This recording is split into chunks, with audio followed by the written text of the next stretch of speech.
Here's the story of the Doolittle Raid from World War II.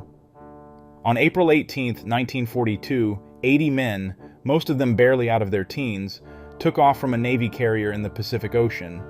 They would fly 16 B-25 bombers on a mission to attack cities on the mainland of Japan.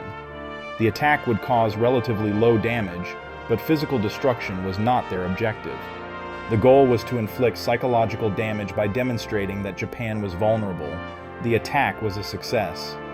It boosted American morale and slowed the Japanese military offensive.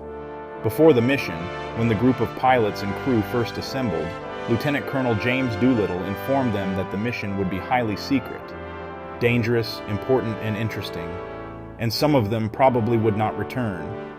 In spite of his warning, they all stayed for this voluntary mission.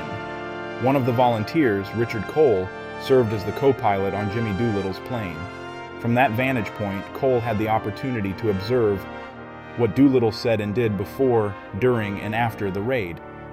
According to Cole, before working under the direction of Doolittle, he would not have described himself and his fellow crew members as exceptional.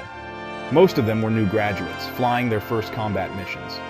This sort of unprecedented raid would normally have required experienced, mature aviators.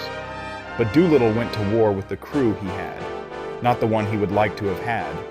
According to Cole, Doolittle set the example, put people at ease, invited questions, and patiently treated people with respect, all the while developing a new team from scratch. He was, in Cole's words, the ideal person to work with. The plan called for the raiders to bomb military targets in Japan and to continue westward to land in China because, at that time, landing a bomber on an aircraft carrier was impossible. Even before takeoff, the crews realized they would probably not reach their intended bases in China, leaving them the option either to bail out over eastern China or crash land along the Chinese coast. The raid led directly to what many historians now believe was the turning point in the war against Japan. It was a huge success, but the Doolittle Raiders lost all their planes, and 11 crewmen were either killed or captured. Most of the members of Doolittle's squadron ran out of gas and crash-landed in enemy-occupied China.